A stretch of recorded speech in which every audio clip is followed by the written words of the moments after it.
That's what the quote was, that Indians are not as hardworking as the Japanese and the Americans, and that was the statement that was quoted by the Prime Minister. Pallavi with us on the broadcast. Pallavi, there's a response coming in from none other than Priyanka Gandhi Vadra. Yesterday, the Prime Minister's reference to Jawaharlal Nehru, India's first Prime Minister, in what the Congress calls derogatory terms, has now been completely rebutted. And what Priyanka Gandhi Vadra has tweeted out is the entire speech of Jawaharlal Nehru, where she's accused the Prime Minister of compromising on the garima of Parliament by selectively picking up just a portion of his speech. And in that entire speech, what she's trying to show is the fact that Jawaharlal Nehru never demeaned our country. And in fact, he actually cared about, as far as India's foreign policy is concerned, as India's security is concerned. And Nehru has always been a sticky or a sore point, I would say, between the BJP and the Congress party, with the Prime Minister yesterday full-on accusing him of the state of affairs of India as far as his Pakistan policy, Article 370, and the China policy is concerned. Absolutely. There was a statement that was quoted by the Prime Minister. Pallavi, it's interesting how there are various references that have been made in the past as well. The legacy of the Congress party, the legacy of Pandit Jawaharlal Nehru has been contested many times by the BJP.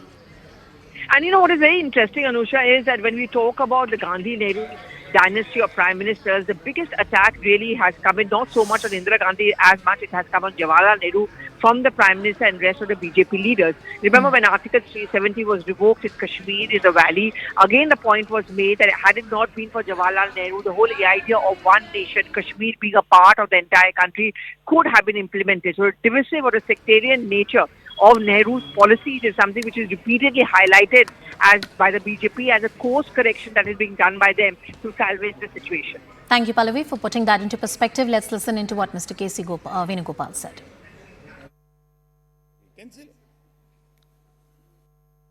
There is no election now needed.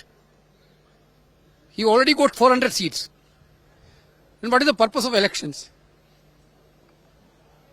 Then where are the values of the people? Everything in democracy is decided by the people of this country. We are very confident that people of country will decide to change, remove this dictatorship government. Cutting across back to our senior Pallavi Ghosh, who continues to stay with us on the broadcast. Pallavi, I'm curious, since you mentioned, what exactly is the political discourse that the BJP has been setting in? You rightly said, not so many attacks on Indira Gandhi, but many questions on the legacy of Pandit Nehru.